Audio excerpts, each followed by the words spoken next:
Hey everyone. Before we begin today, we want to thank our newest patrons, Niv and Maria. Welcome to the team.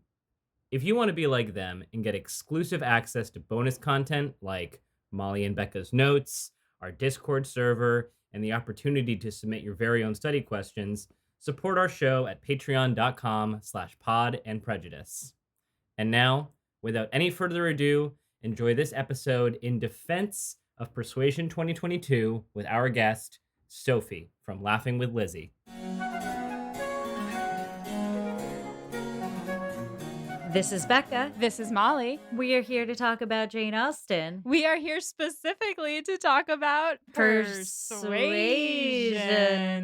2022, one more time. Again, yeah. Listeners, if you're new here, I, Becca, have read many Jane Austen novels and watched many adaptations of her work. And I, Molly, am doing all of that for the first time through this podcast. If you want to hear Molly read through Pride and Prejudice, Sense and Sensibility, or Emma for the first time, you can listen to seasons 1, 2, and 3 of this podcast, respectively, but that is not what we're doing here today. No, today we are talking once more about Persuasion 2022. I know we've already given you all 3 episodes on this movie. Yeah. Our listeners are like, please stop talking about this movie. But we can't, listeners, we can't, because it is a controversial film and we want to cover all aspects of it. And so for our main coverage of the movie, we really just got into all of the nitty gritty and we kind of slammed it. We had a lot of fun. We had a good time. We certainly were critical of some of the choices made in the movie in good fun. But here, we want to actually get someone on the podcast who might have a different perspective on the film. So that is today why we are joined by Sophie from Laughing with Lizzie. Sophie, welcome back to Pod and Prejudice. Yeah, thank you so much for inviting me back. I had a great time last time, so looking forward to it again. Sophie, do you want to tell our listeners, in case they missed your last episode with us, a little about who you are and what you do on the internet and in the Austen space? So I am an author of a couple of books about Jane Austen and just literary heroines. I've got a new one coming out this year, in fact. And I'm also a sort of Jane Austen aficionado, if you will, and I have a large social media sort of following online where everyone goes along and follows all my Regency adventures that I get up to. I also now host several events myself, from balls to talks, things about fashion, everything in between, cinema screenings now added. And yes, so just I have a lot of fun in the world of Jane Austen with as many other people as I can. Amazing. Well, we're thrilled to have you back on. And listeners, in case you haven't been able to tell from the title of this episode, we are taking a more positive and defensive posture on the 2022 Persuasion today. Before we get into all of that, though, we are going to ask you some questions about your relationship with Jane Austen. Now, you've already been on the podcast, so if you guys want to hear her initial answers to the general questions we ask, you can go back and listen to some of our Emma 2008/2009 coverage. So, Sophie, let's start with this. What is your current relationship to the Jane Austen world? I suppose I am still a very big fan, as I have been since I was 16. My appreciation for the world of Jane Austen has continued to grow and spread in so many ways that I never imagined it ever would when I first got really into Pride and Prejudice, age 16. And I just love meeting other Janeites from all around the world and that sense of community that the Jane Austen world has. So I think that's why I love organizing events that brings people all together. Incredible. And, as members of the Jane Austen community now, TM, it is really, I think, the most fun fan community I've ever been a part of, I think, because people are just so overjoyed. Yeah, I think it's got something very special about it, and it's something I don't think I've ever come across it in any other like fan culture. There's something very particular and very special about the world of Janeites and the way everyone comes together over that one thing they're so passionate about, and you can anything else that you may be very different to other people, you can still just connect so strongly over that love of Austen, and it's fantastic. Absolutely. So, question number 2 is what is your current piece of Jane Austen's work or adaptation work that's like speaking to you the most at this moment of your life? I think I'm in quite a Sense and Sensibility phase at the moment. I don't know, I'm enjoying that a lot. I'm a big fan of the 2008 miniseries of Mm. the Sense and It's very good. Sensibility. That's my favorite, and I think I have seen that a couple of times recently. And yeah, I think I'm quite there, but I think I'm very quickly going to switch over into Pride and Prejudice 1995 as I'm planning some screenings of that later in the year, screening it on like a big cinema screen, and sold it out 3 times. So very excited for that. I saw that on your Instagram, and I was so jealous that I do not live in the UK. I was like, I want to go to that so bad. It's gonna be fun. I went to the cinema the other day to test it out on the big screen because I was like, it's 30 years old, how is it? And it was made for TV, not cinema. But actually, it's really good. And I think I've secured a couple of stars to come to each screening as well. Oh, So incredible. yeah, Amazing. it's gonna be fun. So I think I'm gonna very quickly get back into very much diehard 95 fan. So Yeah. Not to completely derail us, but right now I feel like Sense and Sensibility is about to have a moment because my boss actually, she was like, "Hey, have you seen too much? I think you need to watch it." Like you specifically. And I was like, "Okay." It's a new show on HBO or something, and it's written by Lena Dunham, starring Meg Stalter, and she is obsessed with Sense and Sensibility, specifically Alan Rickman in Sense and Sensibility. oh, I love it. Fantastic. Yeah, she moves to London in a moment of crisis, and when the man that she, like, is gonna have a romance with comes to her rescue at some moment, she, like, imagines him in Alan Rickman's suit. That's amazing. I need to look that up. That sounds amazing. And of Yeah. course, they've just announced that they're doing a new Sense Yeah. Sensibility film. I saw Yes. the call up to be an extra. I was tempted to go for Oh my it, go and be an gosh. extra in it because I was like, that would be fun. Oh my god, wait, you've got Oh to. my God. I mean, listen, I was going to say when you said Sense and Sensibility, I cannot believe we haven't talked about this yet. And Daisy Edgar Jones has been tapped to Yeah, star in it, yeah. which they haven't specified which sister she's playing. I have a feeling it's Eleanor because It she's the must quote be Eleanor. star. Yeah, I think it has to be. She played Marianne in Normal people. Normal Not, People, so yeah. that's yeah, so then people are like, "Oh, she's gotta play Marianne," but she's an Eleanor, No, I for think sure. she's definitely an Eleanor. I actually like when I was thinking about it, I went back and forth when I was thinking about her performance in Normal People because Marianne in Normal People has a lot of Marianne from Sense and Sensibility in her as a character. And I Yes. think Daisy Edgar Jones is pretty versatile and she does have that sort of like sternness that Eleanor presents with on the outside. But I could really see her going that deep crash out route that Marianne goes halfway through Sense and Sensibility. I do think she's tapped for Eleanor. That's kind of what I've gleaned. And especially if you're talking about one of them being the quote star, technically Eleanor Yeah, is more it's the gonna be star. Eleanor. Yeah. But I did think she would actually kill it in either role. But I'm excited to see who they tap for the other Dashwood.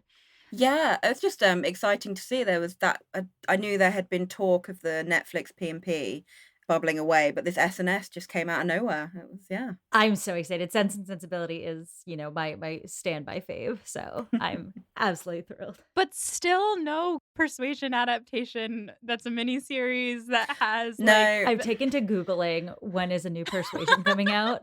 yeah, I don't think that, well, they'll give it a break now with having done that Yeah. one. But also, Northanger and Mansfield need some attention. Yeah. Like neither of them have miniseries. Mansfield definitely needs one. Yeah. That book is robust, as we've said. Andrew Davies needs to get his hands on Mansfield Park, I think.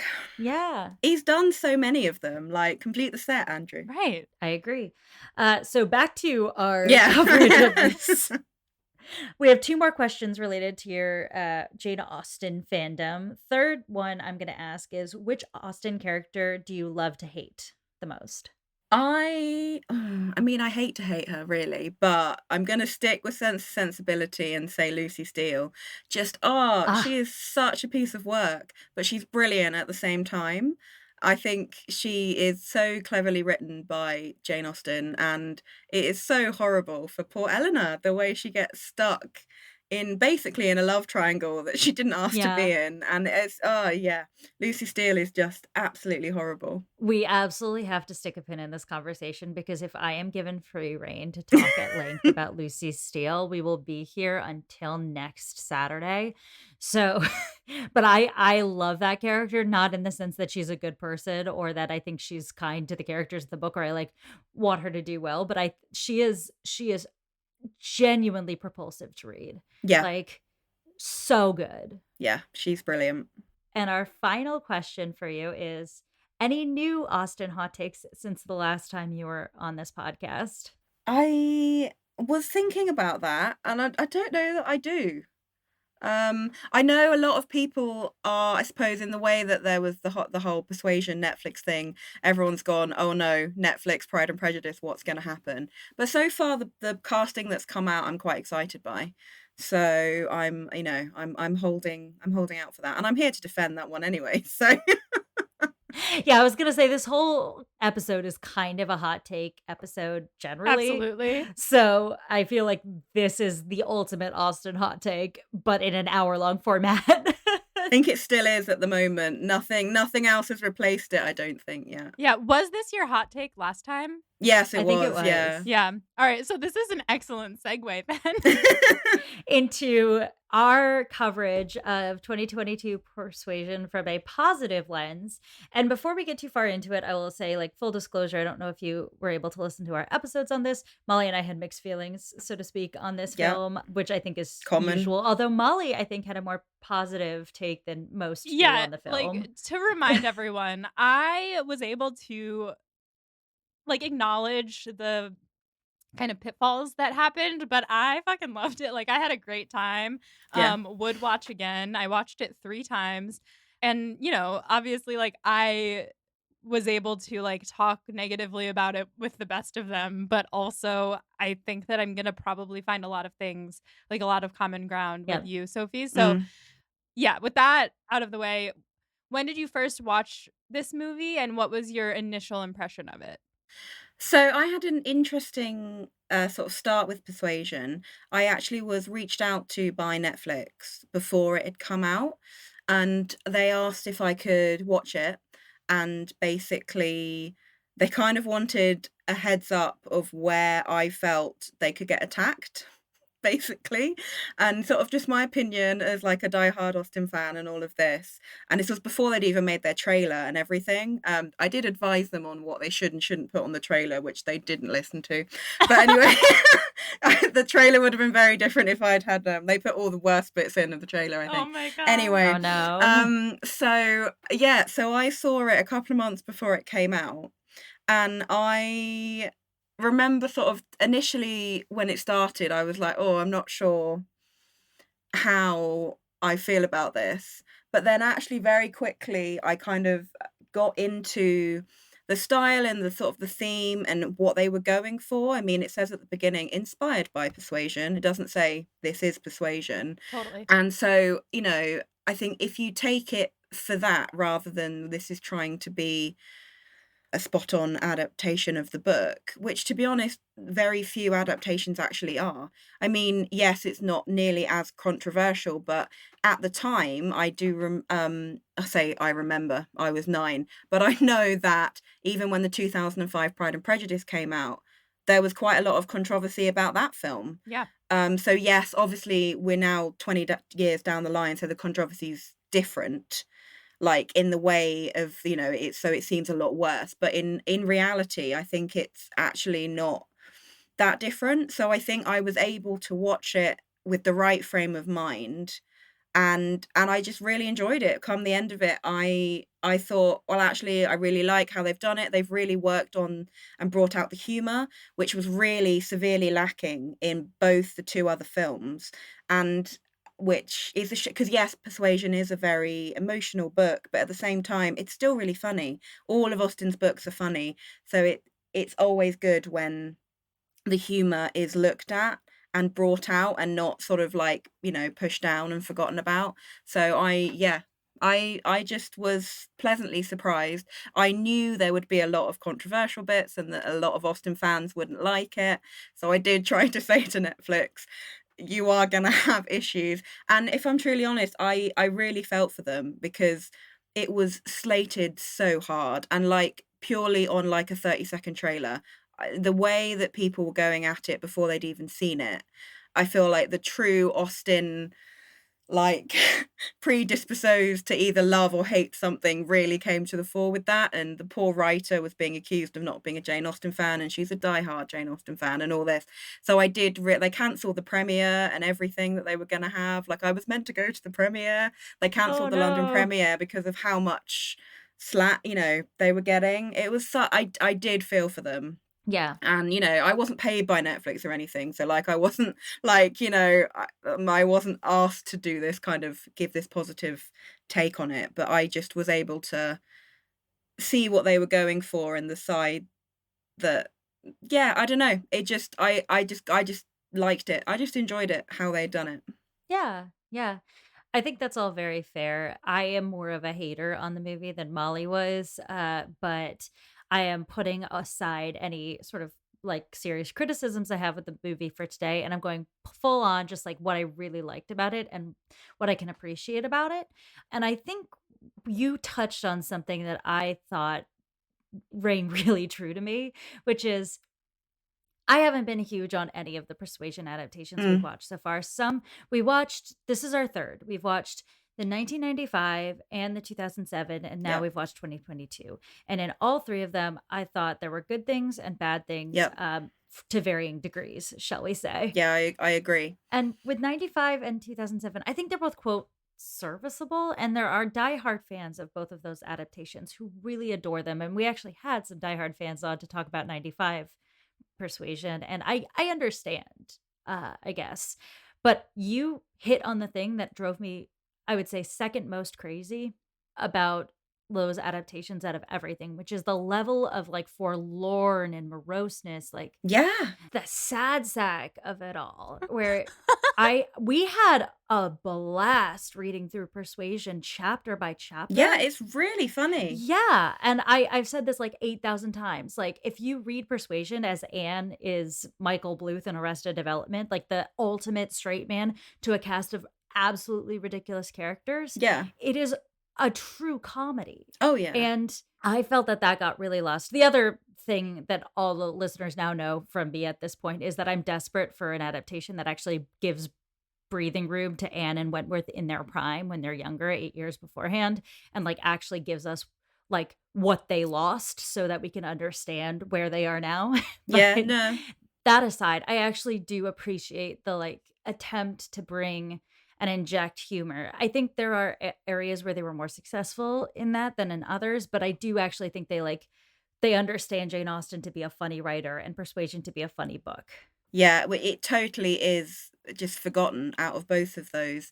But the 2007 in particular, the music is so heavy in that one, and sort of you just have Anne crying to camera so many times. And I'm also a bit like that, oh look, she's breaking the fourth wall. So she already did that. If we're gonna moan about that in the 2022, 2007 already did that. She just didn't So speak. true. It's so funny because when we watched the 2007, I make a meme for each episode, and I posted a meme where Anne was Jim was, Fleabag. like, looking at the Oh, it was camera. Jim. It was Jim. Right. It was Jim looking at the camera from The Office, and everyone was like, "Just you wait." But actually, I loved it in this one. Like, I thought after the first watch through, once I accepted what they had, like, what they had done to the character of Mm. Anne, what how they were portraying Anne, and just like was like, okay, that's my facts now. I loved her looking to the camera because So it did brought I. us in on the joke. Yes, exactly. I think also what was nice was it kind of was able to develop and the character of Anne in a way and really bring us into it and into her story and seeing because I think Persuasion can get very focused on Wentworth. Whereas I think having that relationship kind of directly with Anne did keep it very Anne centric, which I really enjoyed. Yeah, and Anne is such an internal character in the book. Mm. Yeah, She exactly. has this whole life inside her brain that we're living in. We're living in the tension between her and Wentworth, which no one else around her is aware of. And that's to the credit of anyone who has tried to adapt Persuasion, that's difficult to do. Yeah. That is really hard. I remember reading the book and thinking to myself that it is going to be hard to achieve Anne Elliot on the screen. And I do think there are actors who have done the character justice, but the story has a more difficult time breathing unless you're in on her thoughts. So, like, for example, I liked Sally Hawkins as Anne quite a lot. I thought she captured sort of the energy of the character that I pictured, but there are a lot of people who talk about how they don't like the narration and the like cuts to camera in the 2022, but I thought that was a clever way to bring us inside of Anne's head, Mm. which is what Jane Austen is doing when she writes anyway. Yeah, exactly. No, I think it was a very clever sort of narrative technique there. Mhm. And yeah, I think it worked. I think very quickly I went, oh, actually, I don't mind this. This isn't as like jarring as I thought it was going to be. And because again, it was done in a funny way as well. I think that also made it work more. Yeah, while we're on the topic of Anne, I'm curious what your opinions were on the way they portrayed her character in terms of like her being a drunken mess and blurting out whatever's on her mind, which is very different from Anne in the book. And what you kind of felt it did to the story, and whether that was a thing that you loved. I mean, it is funny. And I mean, I always say sort of when people talk about how, with alcohol and all this, but like, to be fair, they did drink a lot of alcohol back there because it was cleaner than water. So, True. Mhm. there would have been a lot of drunk people around. I mean, yes, it isn't book Anne. And, that I think one or two feel even just go a little bit too far. And again, I can totally understand and appreciate the negatives as well. But I think a lot of the time for the kind of the tone that they were trying to achieve and the sort of energy of the whole film, adding those sorts of bits into Anne, I think worked. And I think overall, Dakota Johnson? Yeah. Mhm. Dakota Johnson, yes. Yeah. Name sort of portrayal. I enjoyed it a lot more than I was expecting to. I was quite skeptical about her, and to be honest, that's probably just I just think of her as 50 Shades of Grey girl, basically. Sure. Yeah. I think like so many, but I think you could see very quickly that they were going for a different Anne in the way that they went for a very different Fanny Price in the 1999 Mansfield Park. But I think it suited the tone of the overall film better than if they had tried to stick probably more accurately to the book. And I say there were one or two were even a bit jarring for me, but overall I enjoyed it because also I think I'm now 29, and I think sometimes it kind of is quite relatable when you're just like crying in a bar. Sometimes we've all been there, so I Yeah. think We have all actually been there.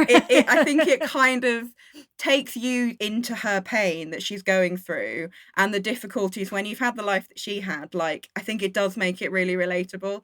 Yeah, totally cried in a bath many times. Yeah, I will note that we were quite harsh on Dakota Johnson's performance in our prior coverage, and then like almost immediately, Dakota Johnson had a renaissance pretty hard because the Materialist just dropped in theaters Oh when we were yes, covering it, yeah. and she's apparently quite good in that. I haven't seen it yet. I do want to see it. I saw it. She was the same as she always is. I mean, she has a thing that she does performatively. Like she acts in a way. I don't know how else to describe it. I won't pan her. I did enjoy the movie. I don't think that Yeah. she was any of the problems with the movie were not because of Dakota Johnson. Is it because she doesn't pick Pedro Pascal? Spoilers. Yeah, I mean, yeah, because she I don't want to give spoilers for anyone who hasn't seen the movie, including you guys, but there was a lot to consider at the end. I'll just say that. Cool. Yeah. No doubt, no Yeah. doubt. So, but that's not what we're talking about today. No, it's not. So while we're on the subject of characters, we're starting, I guess, to give you an impression of where we think we're going.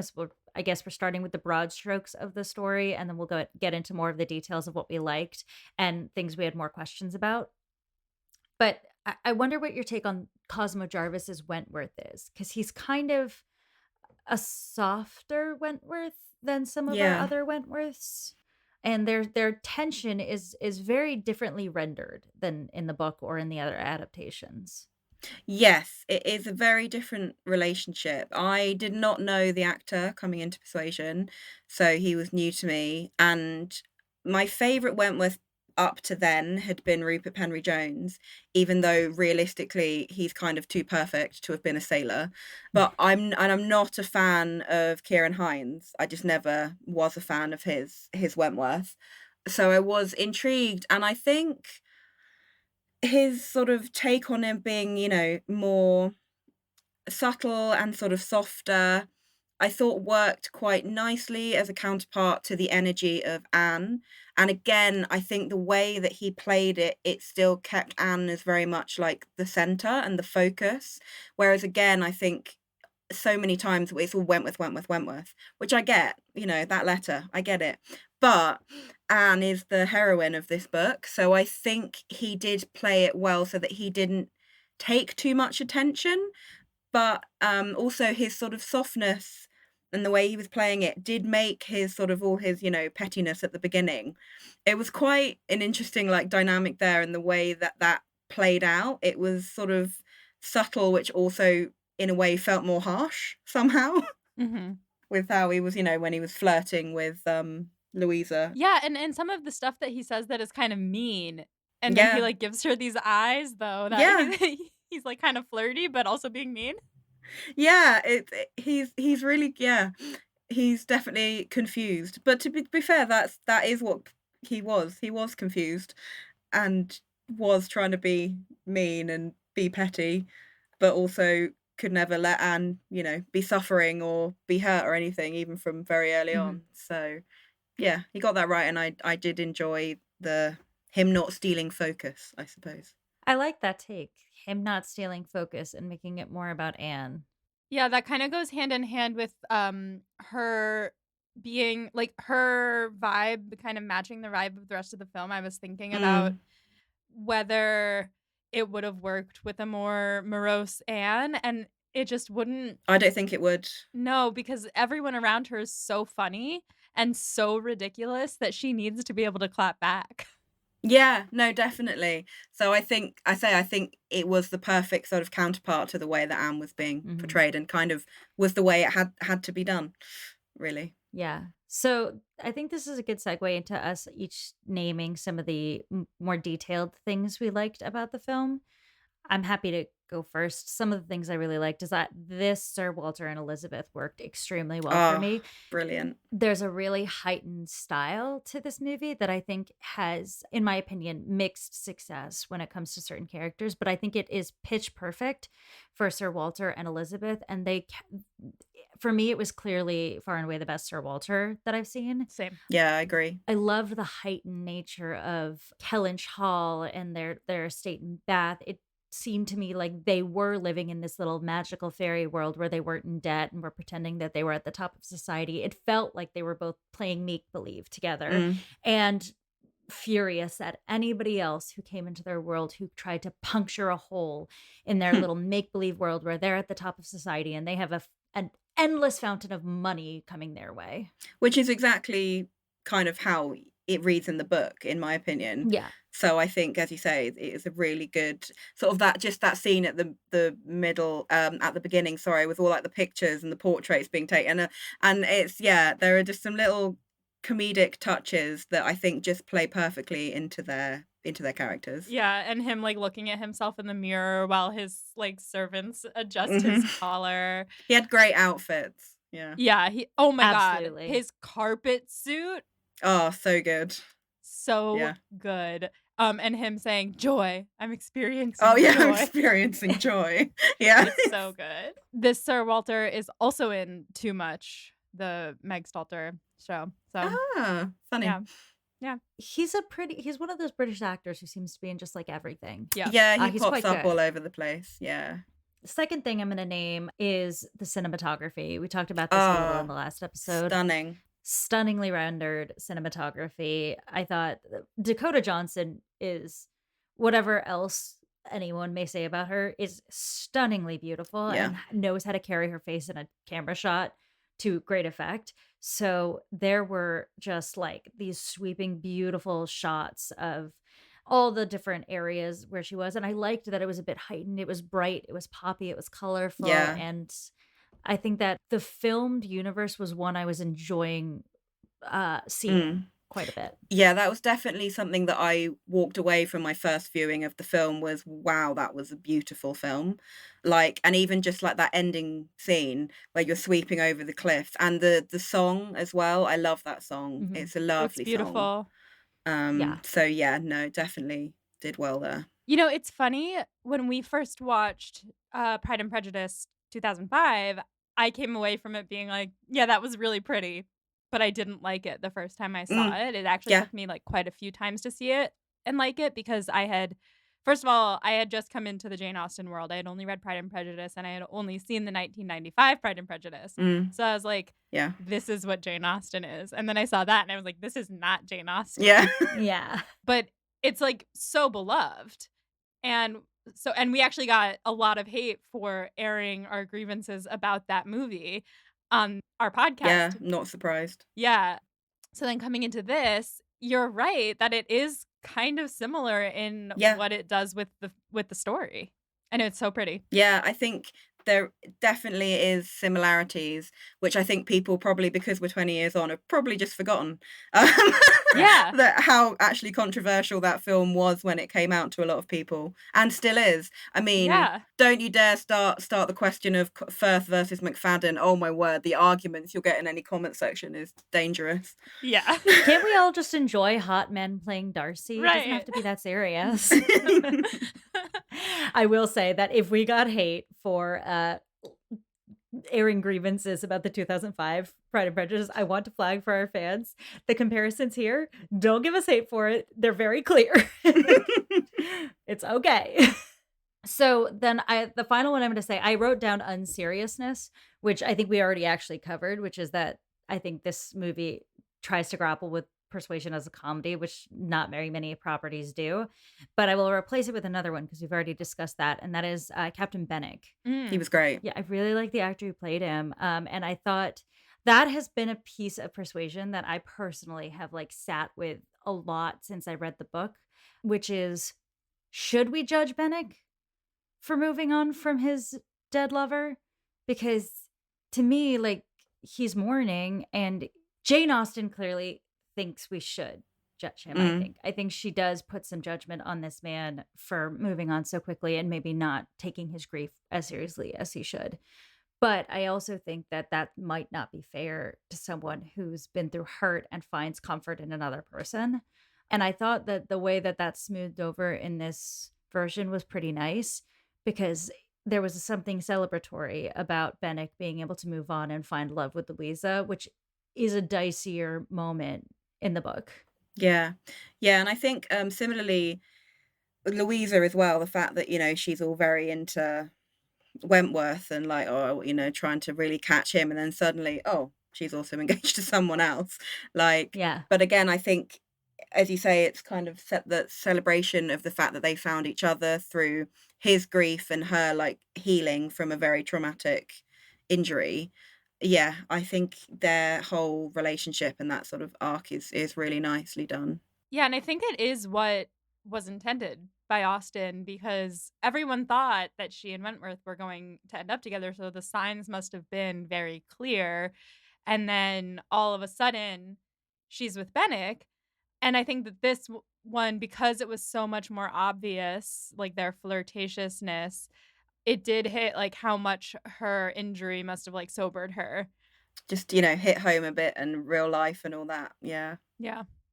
I also want to talk about how much I love Mary. Oh, in this. Mary, good. We're going to talk about Mary. I love her. Yes, let's talk about Mary. She's so good. Like, I know Mary is like one of the almost the most modern things in it, because a lot of what she says is all very, modern speak and all that. But I just love her for it. She's a fantastic character anyway, just such a hypochondriac and such a drama queen. And her portrayal was just brilliant. And the fact that the actress is really like tiny as well, just somehow just really helps. I don't know. Yeah, I think that character certainly comes together in the film in a way that's both enjoyable to watch and sort of reminiscent of what Jane Austen was portraying. Mm. And so I think that that is a character when she was on the screen, she was a joy. Oh, Or that's the wrong word because she was a miserable she nightmare, was, yeah. but She was a joy for me. she was fun to watch. Yeah. Yeah, as you say, modern, but still very in keeping with like the origins of the character. I think that transferred so well. Yeah. Yeah, I mean, I wrote down every line that she Yeah. said as like my potential funniest quote from the movie because everything she said was so funny. And earlier, when Becca said that this one was so much less of a sad sack than the other Anne's, I started laughing because I remembered Mary being like, or as much as you can do with you plonking your sad sack tunes. It's so good. Yeah. Everything that came out of her mouth was gold, and she was just like so funny. And I thought actually like the entire supporting cast around Dakota Johnson, again, no shade, no tea to Dakota Johnson, but everybody else was so good. And felt very in the world of Jane Austen. I feel like everyone like around like there's a good chemistry and like everyone blended really well. I think all the different relationships around, because there are a Mhm. lot of relationships and things that go on and across different locations and all sorts. So it's quite a wide world in Persuasion. Yeah. I don't know that I agree that everybody felt authentic to the Austen portrayal in the book, but I do think that for the most part, I thought there were significant numbers of performances here that were really authentic to Jane Austen's original work. And those that weren't were also like cast through talented actors who were giving really interesting and fun performances. Like, for example, I had my criticisms with how Louisa was written. I thought the actress was great who played Louisa. I thought she was quite different in the story Totally. here than she was in the book. Yeah, she And I is. thought Yeah. the character itself was not exactly what Austen wrote of Louisa. That being said, I enjoyed the actress and I enjoyed like watching her work. So it wasn't like a huge gripe I had with the film, like really intensely. Like I do think that they cast very talented actors for the most part in the supporting roles. And some of those, like and I don't want to steal Molly's thunder here, the woman who played Lady Russell Iconic. were just like Yeah. exactly right for the book.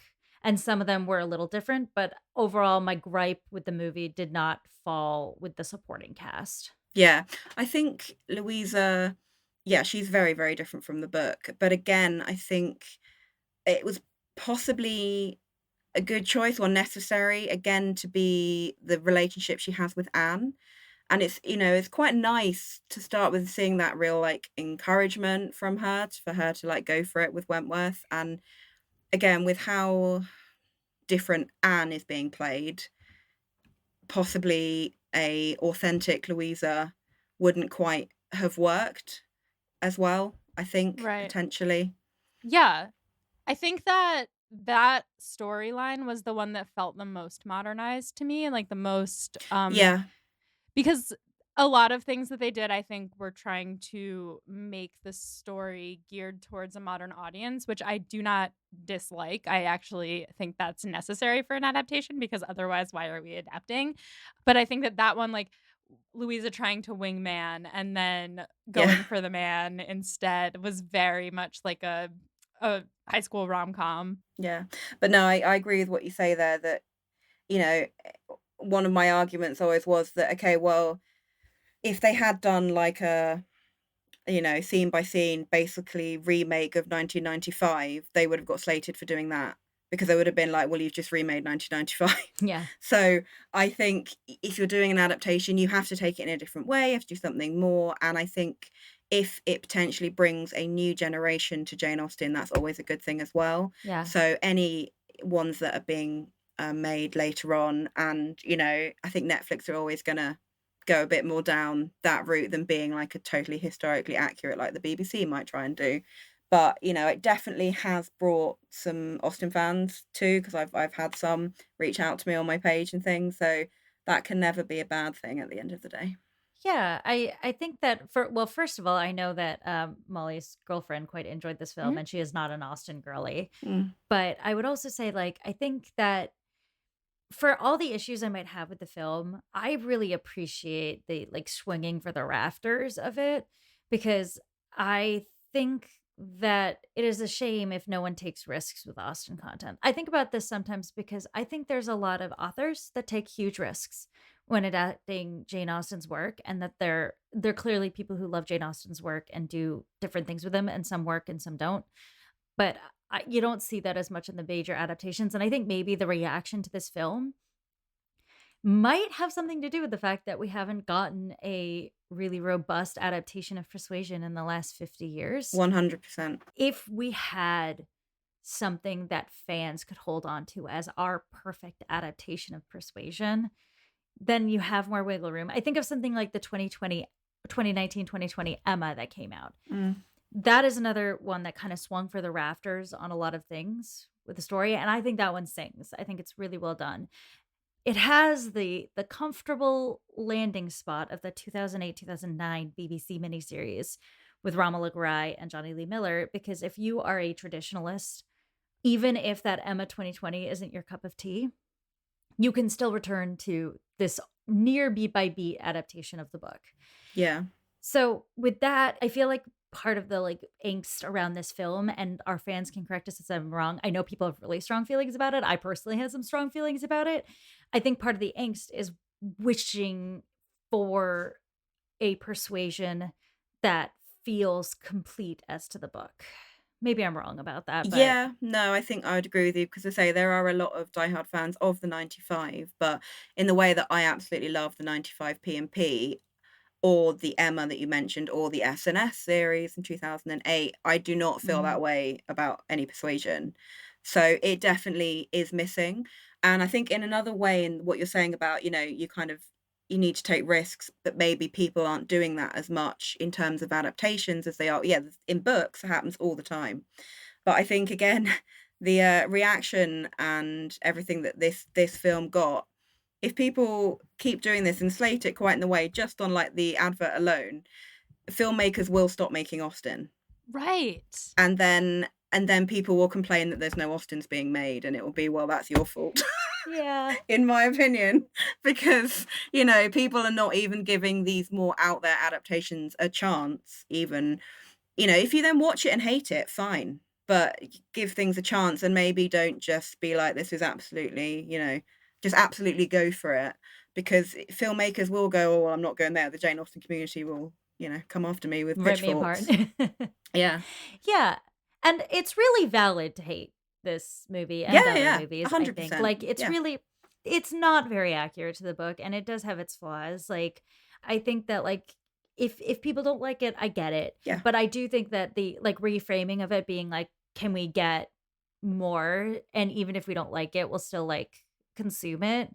Because I think there's a fine line between pushing the industry to give us, adaptations of works we love that actually speak to more of a fan base, but also be willing to take risks on it and be willing to maybe like mess something up that, or do something controversial that not everyone's going to love. I think those are tough things to balance as a fandom. Yeah. But at the same time, I think there's no shortage of people who make movies and TV who love Jane Austen's work. And it would be awesome if we would just continue to like come out with new and creative ways to tell these stories, perhaps new and creative ways to tell these stories that don't exactly line up with those films, but also we are owed a Persuasion miniseries, and my goodness, We are definitely owned. Yeah, I agree with you there. Like, who do we have to talk to get that to happen? Andrew Davies, if you want to come on this podcast, we will. I mean, yeah.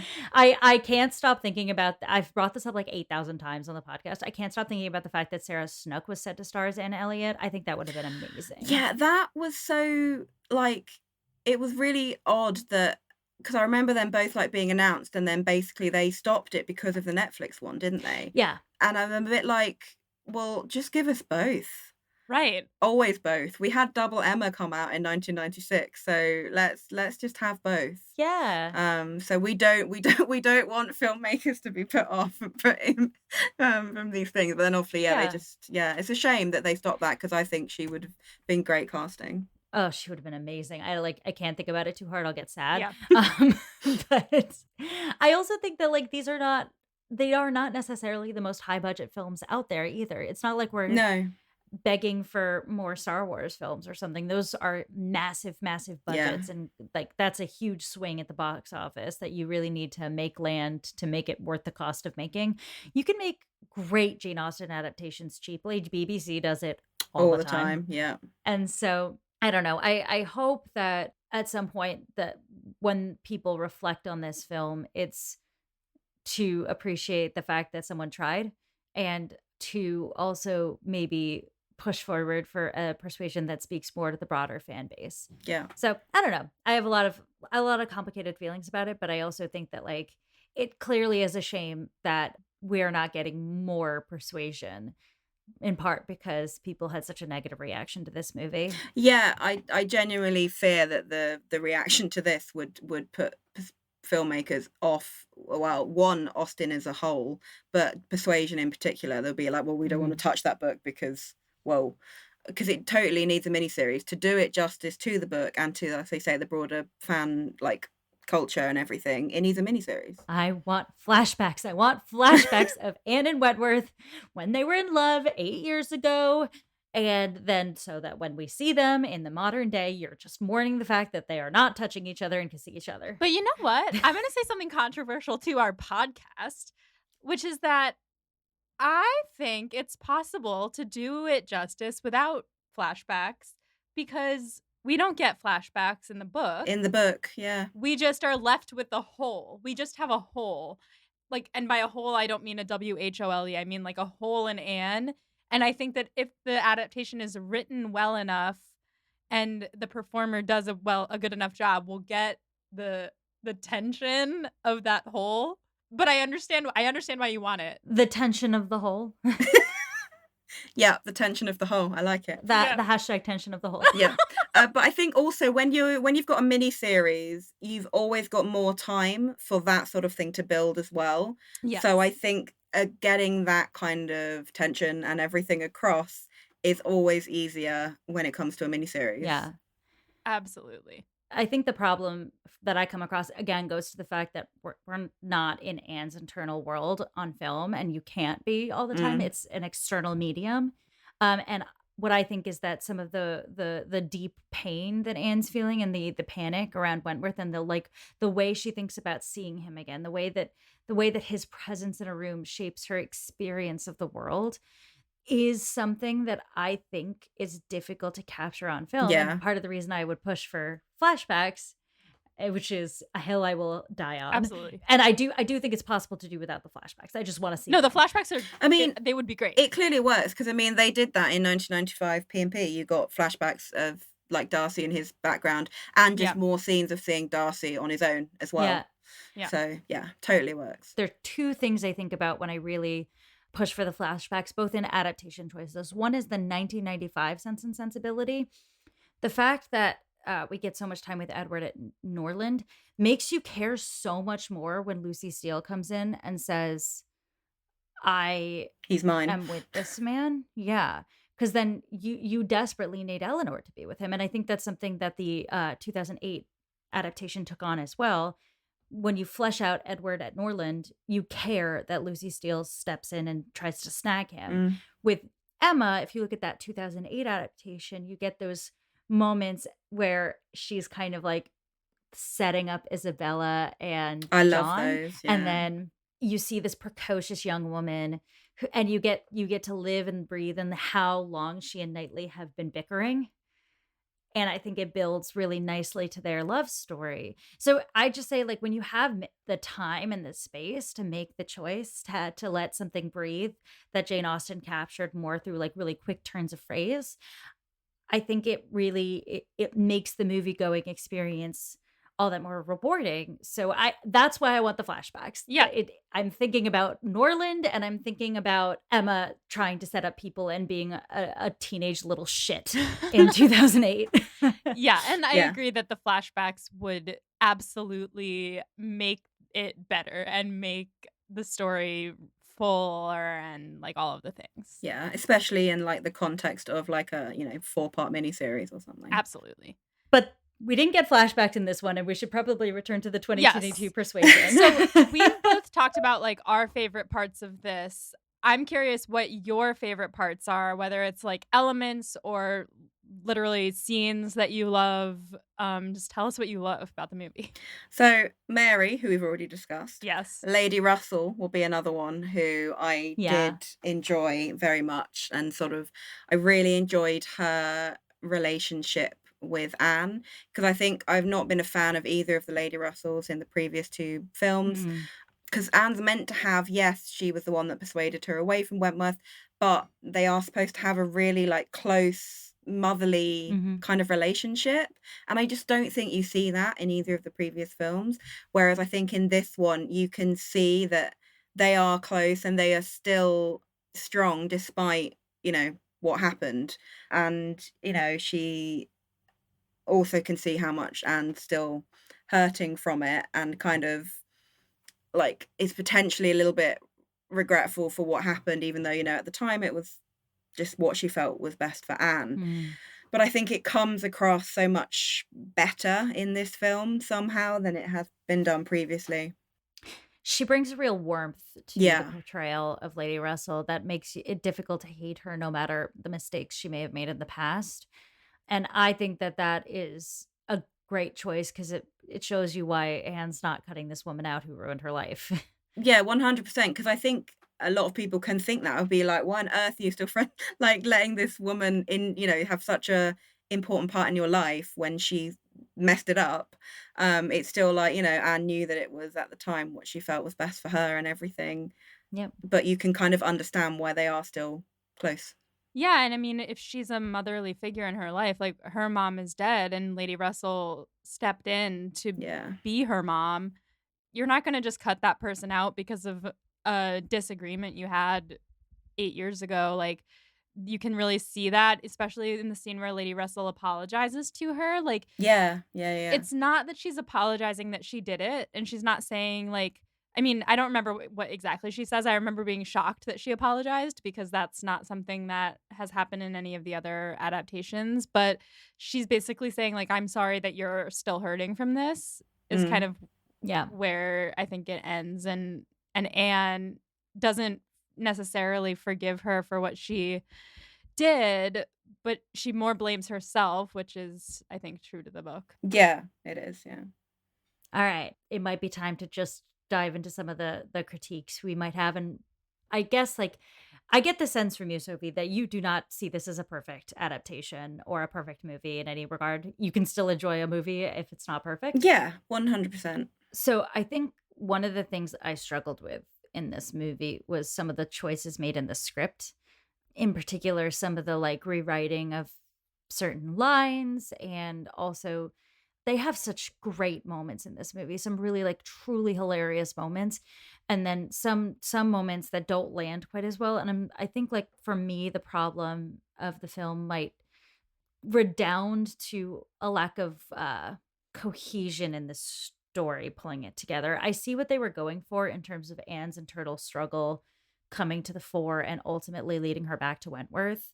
But I think some of the bits that were like done like don't always adhere together in a cohesive narrative. Yeah, but I absolutely don't think it's a perfect film, and I completely understand why so many people hate it. I think my issue is either people hate it before they've even watched it, Totally. or Yes. and don't even give it a chance.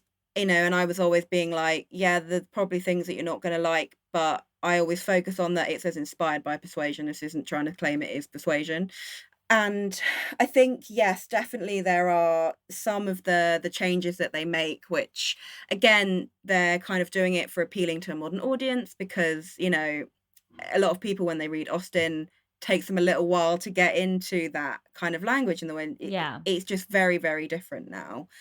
So I understand why they were doing it. Some of them worked, some of them didn't. I think one thing I do find funny, again, 'cause the letter scene is actually done very, very accurately, which I think people, again, I mean, compared to 2007, there is no letter scene in that where he's, writing it The great behind her. marathon of Bath. Yeah, exactly. Like, I'm like, well, actually, they do that. Like, it's almost the most accurate of all the films where he's in front and he's writing the letter and he does it.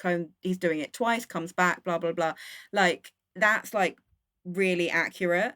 So there are bits that they get really spot on, and this is also the only film which is a scene that I love, when Wentworth comes to her aid when the boys are all getting a bit rough with her in play. Mm-hmm. You don't see that in the others, and that's a lovely little moment quite early on in Persuasion, which I've always been like, oh, why isn't that scene ever done? So there are bits that, and I think that the inclusion of those show that the writer definitely is a Jane Austen fan, and so I definitely agree that there are some that I'm like, why did he change that? Or that's just slightly too jarring. But I think on the flip side, there's also some that is like, I think you guys that are like hating on it before you've even watched it, or you're forgetting that actually there are some bits in it that have been done better than any of the previous two adaptations, in my opinion. Yeah. With the scene where he comes to her aid while she's playing with the boys, that one was so close for me. And I think I'm going to work through this out loud. As he comes to her aid and then walks away and is kind of angsty about it, that is completely book accurate. Like, she's like, I don't know what to do. Like, does he still like me? Why is he helping me? Why is he mad at me? And then they talk about what's going on between them, and she's like, I don't want you to be mad at me. And that I was very jarred by. But if we're thinking about like the Anne and the Wentworth that we have in this movie, they would talk about it. So that's where it comes in, the inspired by Persuasion. Yeah. And like the not trying to be Persuasion, but like a nod to Persuasion with that scene, which is a nugget in the book that is overlooked in every other Always adaptation. overlooked. Yeah. There are a lot more scenes like between Anne and Wentworth where they're just more open, which so that you can feel like you're more in their relationship and in the heads of both of them, because it's very internal for both characters. So I kind of understand why they went in that way, like the scene when you have like on the beach where she goes swimming, and that whole very like open conversation there. Obviously, obviously that one that's very like the we're worse than friends, we're exes, or whatever. No, we're worse than exes, we're friends. Worse than exes, we're friends. Yeah, which I told them not to put in the trailer. I was like, please don't put that in the trailer. That will put off people from watching it. Don't. Not wrong. But like, I understand. Again, I understand what they were trying to go for with their relationship. And again, what I loved at the end, sorry, I'm just thinking about other actually book accurate scenes. Gravel walk. They get engaged on gravel walk, which literally gravel walk in Bath. That's where it happens in the book. Oh my God. Yeah. So where they, embrace and they catch up to each other in Bath and embrace, and she says, oh yeah, you got my letter, etc. That is 100% book accurate. They're literally on gravel walk. I always go to gravel walk and get photos there. And again, previous two, nope, never went near, because it's literally in Bath. I've never understood why the other films didn't use it. Yeah, gravel walk is there just by the Royal Crescent. Yeah, and Anne they went had to there, run and I love everywhere in 2007. I mean, she did. And I will be mad about that forever. I guess this brings me to two other more specific and maybe fun gripes to talk about. One is there's this thing that happened with the costuming that our fans know I took issue with. There's a lot of rouging on the costuming. Now, you are much more well versed in period clothing than I am, so I feel like you are an aficionado. I feel honored to ask this of. Would there have been that much rouging in the Regency era in England? I suppose it did exist. It did happen. There are loads of recipes for makeup in the Regency era and all of this. So I'm not talking about rouging like of the cheeks. like rouge. I'm talking about rouging like rouge, rouging like on sorry. yeah. I'm with you. Yeah, like I'm talking about the crimped, ruffled clothing. I noticed for some reason in this film, it was everywhere. Yeah, the clothing got quite slated in it overall in this, and actually, I never quite understood that because a lot of it, when you compare it to some fashion plates, it's really not that far off. I think partly what didn't help was Dakota Johnson's hair. That just looks modern, Hmm. basically, and that adding it to any outfit doesn't look good. A lot of people had to go at all the linens, but actually that was a fabric that was used. I love a linen Spencer, personally. They're really lovely to wear. Possibly for someone of Anne's sort of situation, probably wouldn't have had quite such fussy, like, gowns and stuff with sort of the ruching and all of what you're talking about, but it certainly happened. Like, if you look at, fashion plates in that time, some of the dresses and things that they had are a lot sort of more out there and fancier and also brightly coloured than I think people imagine. I think people forget that actually, yeah, when you look back at what they had, like you've only got to look at, for example, the Jane Austen's quilt, which is all made up of different fabrics from dresses, and they're so bright. And they like to do obviously a lot of fashion from like France and everything. So, and there were fashions for that coming over. So it is not inaccurate. Happy to know. I think my issue is not with how heightened it was. It was just such a specific texture, and it Yeah, was so prevalent. yeah. It's It was it's probably overdone. Yes, I agree. But I suppose a little bit in the yeah. way like the 2020 Emma, all the like the ruffles and cuffs that they had. Again, is Oh accurate. my gosh. Like you look at fashion plates, it existed, but there just seemed to be like it was very heavy on that. So it's sort of a similar thing. What about the like top hat with the little lip and the veil thing that Anne's wearing in the candy shop, Cake. cake shop? Yeah. That's accurate. I love it. Yeah, they bonnet veils were quite, it's not just like a wedding thing. They were pretty popular. You would have it, especially when you're in town, because it would protect your complexion from like soot and dirt and everything from a busy, bustling town. Also from the sun. You want to protect yourself from the sun because you couldn't possibly get a tan. And yeah, a lot of their bonnet styles and everything had that kind of lipped edge, like going up like that. So yeah, no, it was accurate. It's a lot more accurate than people think. I think it looks more modern, and I think but that's Dakota's hair. I'm pretty certain it's her hair. Yeah. I think that's very fair because the top hat really threw me when we watched it. I was very distracted, but now thinking about it, like a lot of it had to do with the fact that her hair was down, so she looked like a Yeah. member of My Chemical Romance. Yeah. Like I literally when I got my bangs cut, I was like, can you just do them like Dakota Johnson? Because like she's literally the bangs girl of the Yeah. 21st century. So like I just named her that. That's her from now on. She has fantastic She has bangs. great She hair. does. It's very, very modern hair, and they didn't do anything to change that. No, they didn't. I think, like, again, I'm sure it was a stylistic choice with the Anne and the modern blah blah blah. I think it would have had a big effect if they had done something with her hair, given because there were Yeah. ringlets going about, like Elizabeth Elliott's hair was pretty good. Yeah. That Mary had that prim bun. Yeah. Yeah. So it clearly was a choice, and it's probably not a choice I would have made. But I think it had a detrimental effect to just like her fashion on a wider, as a wider sort of situation, which actually was not as bad as people say. But if her hair was styled in like the period way, it would make so little sense for her to say this is a playlist he made me. So Well, yeah, no, actually, exactly. So yeah, I think it's kind of effective to have her more in a modern style the more we talk about it. yeah, I think it would have jarred with the Anne that they've gone for if they had done it like that. So, Yeah. I get why they have. But I think that is kind of what really throws you off when you see her. It's the hair, basically. Yeah. It's so interesting to think about what this movie would be like if Anne Elliott's hair was pinned up. Yeah. Oscars. I mean, again, and just to say again, you can make that comment about several hairstyles in the 2005 Pride and Prejudice.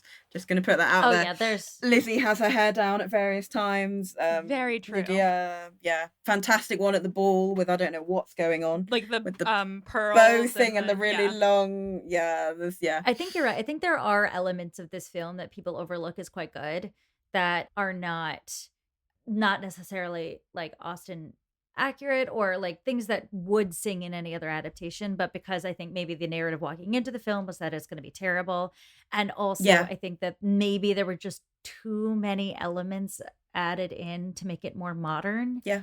Coco Chanel used to say, as you're leaving the house, take off one accessory so that your look would be better, because she always thought people would overdo it. Alex Guarnaschelli, the Iron Chef, says the same thing about ingredients in dishes. Just remove one accessory, remove one ingredient, and that's going to make your dish sing.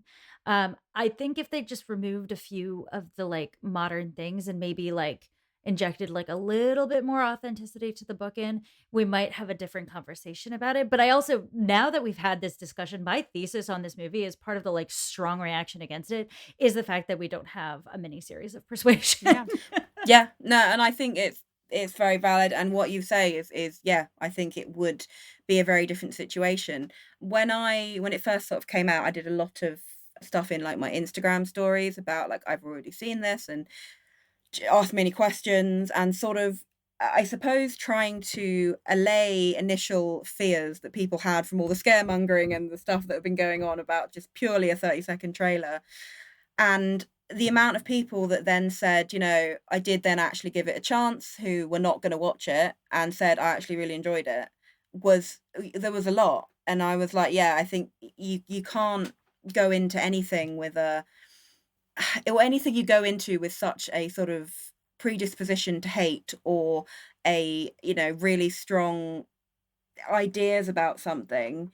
You probably, if you think you're going to hate it, you probably will. Mhm. Basically. And I think that was happening so much that I did want to try and do my bit to be like, guys, can everyone calm down a bit here? Like, go watch it, hate it if you watch it, fine. Yeah. I'm absolutely not saying you shouldn't hate this film. That's absolutely not what I'm trying to say. Right. Yeah. This is a safe space for people who love and despise this film in equal parts. Yes, no, exactly. Yeah. And that was another thing that I hated when it came out. People were scared to say they liked it. Right. Which is awful. Like, nothing should be like that. Like, you shouldn't be scared to say you like or dislike anything in this world. It's just expressing your opinion. But it was so like, oh, well, you can't be a Jane Austen fan then if you possibly like that film. No. Right, and that says more about the fandom than the movie. Yes, exactly. 100%. And that's why I was trying to do all that in my stories, to be like, no, it's fine. I enjoyed it. I've got books out about Jane Austen and I still enjoyed this film. Like, it's fine. And at the end of the day, we're like all just trying to like enjoy reading these books about love stories from literally 200 years ago. Like, it's not that serious. Yeah, it's not that deep. And exactly. And we've only got like 6, proper ones, have we? So we've got to like take everything we can get. Absolutely. And I had that experience of going into it and having the experience that I think I'm going to have. So like the first time I watched it, I was just like shook to my core. I was like, this was not the book, blah, blah, blah, blah, blah. And then I was like, okay, that made me feel icky. What if I went into it thinking of it just as a movie? And like, what if I went into it trying to find the good in it? The second time I watched it, I had a great time. So like, it really is all about your outlook. Yeah. Preconception and how you do approach something has a big effect. We have one more thing to raise with you, and then we're going to go into our closing thoughts. There is much written, spoken about, and discussed regarding a certain scene in this movie where Anne describes a dream of being essentially suffocated and then becoming an octopus. Thoughts? Questions? Comments? Concerns? Did you love it? Definitely didn't love it, no. That was, I mean, I liked having the scene where they all go and see Lady Dalrymple. Good. Because that relationship's not explored very much in the other films. Why that? I honestly, like, that's a scene I cannot defend. I Oh I just no. don't understand it either. I'm like, okay, this is a choice. Um, yeah, I have no defense, Your Honor. Well, we came to the conclusion in our conversation about it that that is the point at which Jane Austen fans, like diehard purists, can be like, you know what? We're free from the expectation that this is persuasion. We Mm, can just watch this as a movie. yeah, That took Anne so out of character that, like, if you were having a bad time with it, I actually think it improves the viewing experience because at that point you kind of like yeah. it loops around the It other kind of side. takes you so far out of it that you're like, yeah, okay. It's kind Yeah, of this is something else. almost takes you into like Pride and Prejudice and zombies like territory. You're like, right, this is Exactly. so like, okay, this is just yeah, I get that because yeah, it is a very random. Yeah, even I was like, okay, well, like I'm not quite sure. That's like the one scene that really, really, I'm like, no, we're now just talking about an octopus. I just don't even know. Oh, now Lady Dalrymple's agreeing. Okay, sure. Yeah, which I loved from her. I mean, it is quite funny that she, The yeah, Dowager Viscountess Lady Dalrymple. just fantastic. Yeah. One thing I found interesting in this one as well was William Elliot and the way basically he's very open about what he's doing, Yeah. which I think is a very interesting take. And again, I mean, it goes along with kind of characters being more open. I made his character really quite funny. Like the actor was Yeah. brilliant. I mean, it's Henry Golding, I right? mean, exactly, yeah. And it just was interesting about the fact that he was so just open about, yeah, no, I'm trying to stop her marrying your dad because blah blah blah blah blah. And and I think it worked somehow. For me, I think I enjoyed that in the wider context of the whole film. I largely agree with that. I think from my perspective, the only flaw with that is that I actually enjoyed Mr. Elliot a little too much in this, because he's less villainous because he's more honest. Yes, that's true. And Anne is a little bit more villainous in this one because she's a little bit messier and a little bit more of a jerk. And to me, they kind of felt like a better match than her and Wentworth did by the end of the film. Yeah, that's definitely, I've heard that several times. And I know that when first pictures came out, a lot of people assumed he was Wentworth. He would be a good Wentworth. I can't see it personally. He'd be a really good Edward Ferrars. Oh, okay. Yeah. He's got that sweetness. Yeah. But like I did, I enjoyed their relationship. I agree with what you're saying totally. But I still am a fan, a fan of the Wentworth we've got because of the fact that he was not front and center and he didn't try to Totally. be at any point, and it was very much Anne, which I enjoyed. Yeah, which is like what the story, I feel like the root of Is. the story is. Yeah. Yeah, it is very much about it's Anne and her relationship with da da da da da rather than Wentworth's relationship with Anne. It's very much Anne Totally. should be first, and they've done that the best, I think, in any film overall. Yeah. Are there any things that we haven't covered yet that you were like, we must talk about this? Like, this is something I love that gets a lot of hate, or that doesn't get hate, but that you want to bring up?